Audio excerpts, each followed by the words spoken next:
الحمد لله رب العالمين والصلاة والسلام على سيد الأنبياء وسيد المرسلين وعلى آله وأصحابه أجمعين. أما بعد فأعوذ بالله من الشيطان الرجيم. بسم الله الرحمن الرحيم. ومن يؤت الحكمة فقد أوتي خيرا كثيرا.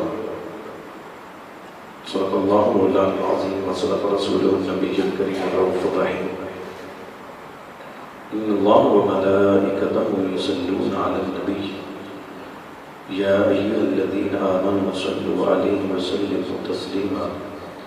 الصلاة والسلام عليك يا سيدي يا رسول الله وعلى آلك وأصحابك يا سيدي يا حبيب الله. الصلاة والسلام عليك يا سيدي يا نبي الله وعلى آلك وأصحابك يا سيدي يا نور الله. رب اشرح لي صدري ويسر لي أمري واحلل عقدة من لساني يفقهوا قولي.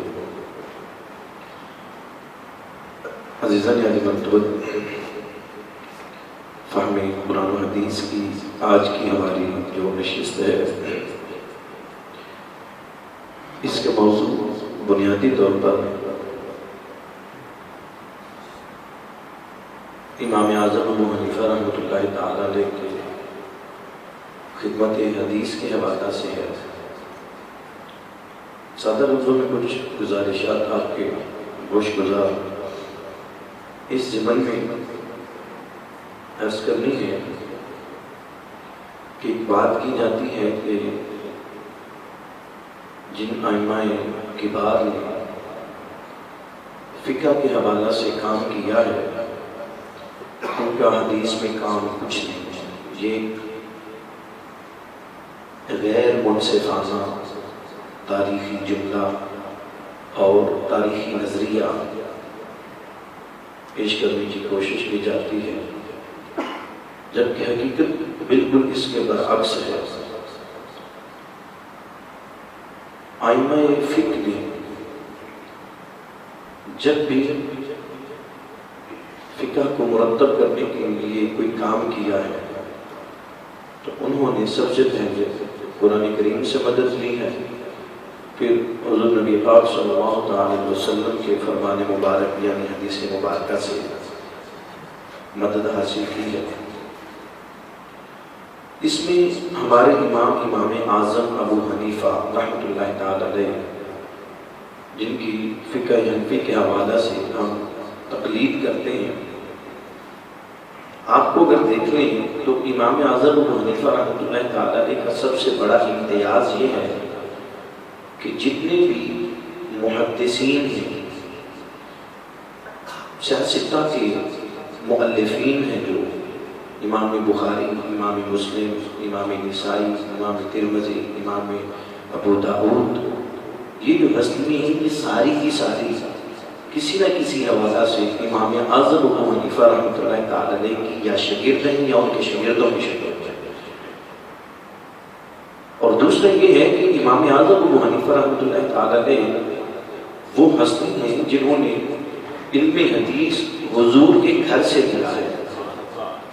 حضور کے آل پاک میں سے 9 نفوس قدسی ایسی ہیں کہ جن سے امام اعظم ابو حنیفہ رحمۃ اللہ تعالی علیہ نے بالواسطہ یا بلا واسطہ حدیث کو نقل کیا ہے۔ اس میں امام باقر سے لے کر آگے تک 9 ہستیاں ایسی ہیں کہ جن سے امام اعظم ابو حنیفہ رحمۃ اللہ تعالی علیہ نے روایات حدیث کی صورت میں لوگوں تک پہنچائی ہیں۔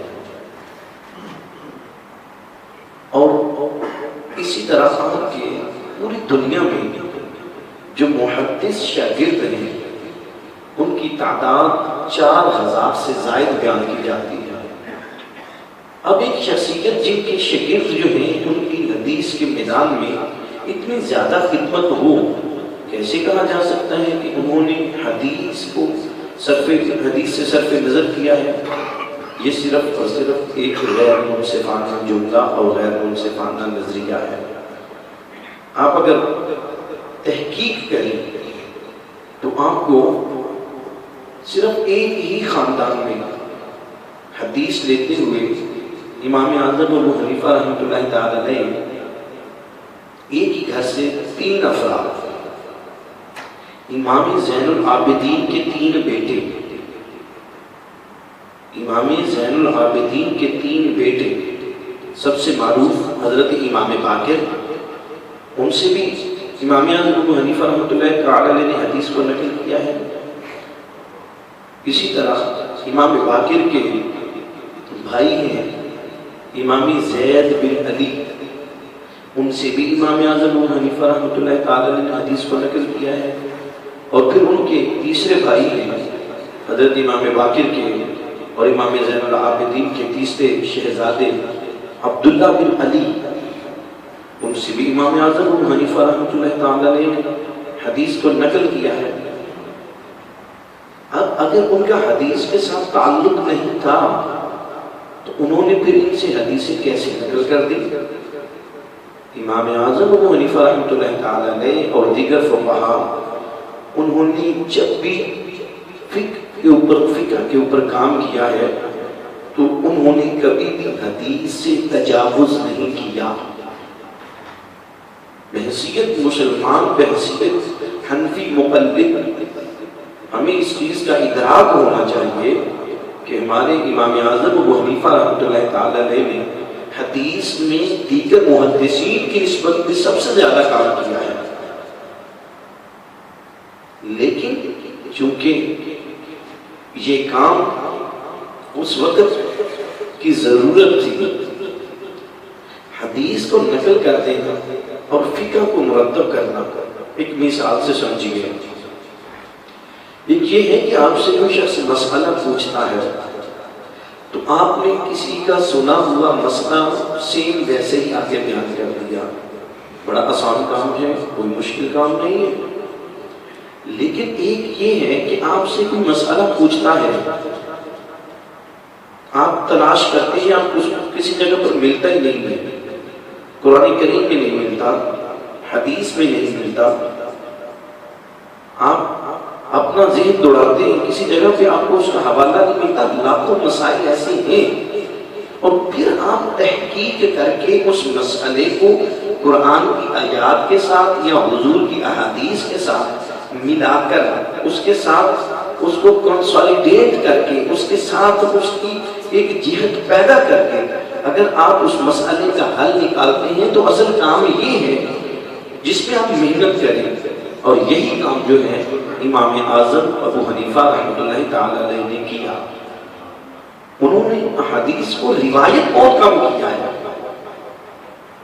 یہ نہیں ہے کہ انہوں نے حدیث میں کام نہیں کیا۔ اور اسی طرح ائمہ اہل بیت کے جو افراد ہیں، انہوں نے امام اعظم ابو حنیفہ رحمۃ اللہ تعالی علیہ کی تحسین بڑی کی ہے۔ اس ضمن میں نے امام اعظم ابو حنیفہ رحمۃ اللہ تعالی علیہ کے اوپر رمضان سے پہلے ہماری نشست تھی جمعہ کی، تو اس میں ایک چیز عرض کی تھی، وہ میں ایز اٹ از آپ کے سامنے دوبارہ عرض کرنا چاہتا ہوں۔ نئی ذہن ہے، نئے چہرے ہیں، نئی سوچ، نئی سماعت ہے، آپ یہ چیز سنیں گے تو آپ بحیثیت سامع فیصلہ کریں گے کہ کیا امام اعظم ابو حنیفہ رحمۃ اللہ تعالی علیہ نے صرف اپنی سمجھ سے کام لیا ہے یا حدیث کو فالو کیا ہے۔ امام اعظم کے اوپر جو اعتراض ہوتا ہے وہ یہ ہے کہ انہوں نے قیاس سے کام لیا ہے۔ ویسے تو قیاس کی ڈیفینیشن فقہی لغوی اعتبار سے سمجھنی ذرا اس وقت آپ کے لیے مشکل ہوگی، میں سادہ لفظوں میں عرض کروں، بڑے سادہ لفظوں میں، کہ اپنی فہم سے، اپنی سمجھ سے، اپنی سوچ سے قرآن و سنت کی حدود کے اندر رہتے ہوئے مسئلے کو حل کرنا، اس کو قیاس کہتے ہیں۔ امام اعظم ابو حنیفہ رحمۃ اللہ تعالی علیہ کی ملاقات ہو گئی امام باقر سے، ابھی شناسائی نہیں تھی اتنی زیادہ، اس حوالے سے اٹھنا بیٹھنا نہیں تھا، مسجد نبوی میں ملاقات ہوئی تو امام باقر سے امام اعظم ابو حنیفہ رحمۃ اللہ تعالی علیہ عقیدت کے ساتھ ملتے ہیں اور کہتے ہیں کہ اے خانوادہ نبوی کے عظیم پور، مجھے نعمان بن ثابت کہتے ہیں، امام باقر فرماتے ہیں اچھا آپ وہ ہیں جن کے بارے میں یہ معروف اور یہ مشہور ہے کہ آپ اپنی سمجھ سے زیادہ کام لیتے ہیں اور حدیث سے کم کام لیتے ہیں؟ امام اعظم ابو حنیفہ رحمۃ اللہ تعالی علیہ نے ہلکا سا تبسم فرمایا. آپ فرماتے ہیں جو آپ کو بتایا گیا ہے آپ نے اسی کے مطابق بات کی ہے. اے شہزادہ رسول اگر تھوڑا سا وقت ملے تو میں آپ کے سامنے اپنا مقدمہ رکھتا ہوں، اپنی گزارشات پیش کرتا ہوں، فیصلہ آپ کر دیجئے گا کہ کیا میں نے حدیث کو فالو کیا ہے، حضور کے فرمان کو فالو کیا ہے یا اپنی سمجھ کو استعمال کیا ہے. امام باقر پاک آپ نے فرمایا ٹھیک ہے آپ بات کیجئے. امام اعظم ابو حنیفہ فرماتے ہیں حضور آپ مجھے بتائیے کہ کیا مرد زیادہ کمزور ہے یا عورت؟ امام باقر فرماتے ہیں عورت زیادہ کمزور ہے. امام اعظم عرض کرتے ہیں حضور پھر آپ کے نانا کی میرے آقا کی حدیث ہے، قرآن کا یہ فیصلہ ہے کہ عورت کو ایک حصہ ملے گا اور مرد کو کتنے حصے؟ دو. اب قیاس اور عقل کا فہم کا تقاضا تو یہ ہے کہ جو کمزور ہو اس کو زیادہ ملے، جو طاقتور ہے اس کو کم ملے. میں نے تو ایسے نہیں کیا، جیسا مسئلہ ہے میں نے تو ویسے ہی اس کو فالو کیا ہے. میں بھی بالکل یہی کہتا ہوں کہ ہاں جو قرآن نے حدیث نے اصول دے دیا ہے وہی اصول رہے گا. اگر میں سمجھ کو کہتا اپنی فہم کی بات کرتا اور اس کو شریعت بناتا تو میں یہ کہتا کہ عورت کو 2 حصے ملنے چاہیے مرد کو 1 حصہ ملنا چاہیے. میں نے تو ایسا نہیں کیا. اب آپ فرما دیجئے کہ کیا اس مسئلہ میں نے اپنی سمجھ سے کام لیا ہے یا حدیث کو فالو کیا ہے؟ تو امام باقر علیہ رحمہ آپ نے فرمایا نہیں آپ نے حدیث کے مطابق عمل کیا ہے. پھر امام اعظم ابو حنیفہ عرض کرتے ہیں حضور مجھے یہ بتائیے کیا نماز افضل ہے یا روزہ افضل ہے؟ نماز افضل ہے یا روزہ افضل ہے؟ تو امام باقر علیہ رحمہ آپ ارشاد فرماتے ہیں بالیقین نماز افضل ہے، نماز زیادہ فضیلت والی ہے. امام اعظم ابو حنیفہ فرماتے ہیں حضور پھر مجھے بتائیے ایک وہ عورت جو اپنے مخصوص ایام میں نماز ادا نہ کر سکے کیا وہ اپنے مخصوص ایام کے گزرنے کے بعد نماز کی قضا کرے گی؟ امام باقر فرماتے ہیں نہیں کرے گی. حدیث ہے نمازیں اس کے دنوں کی معاف. تو کہاں حضور روزے کے متعلق کیا خیال ہے؟ اگر ان ایام میں اس نے روزہ چھوڑ دیا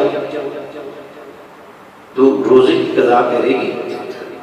امام باقر فرماتے ہیں ہاں روزے کی قضا کرے گی.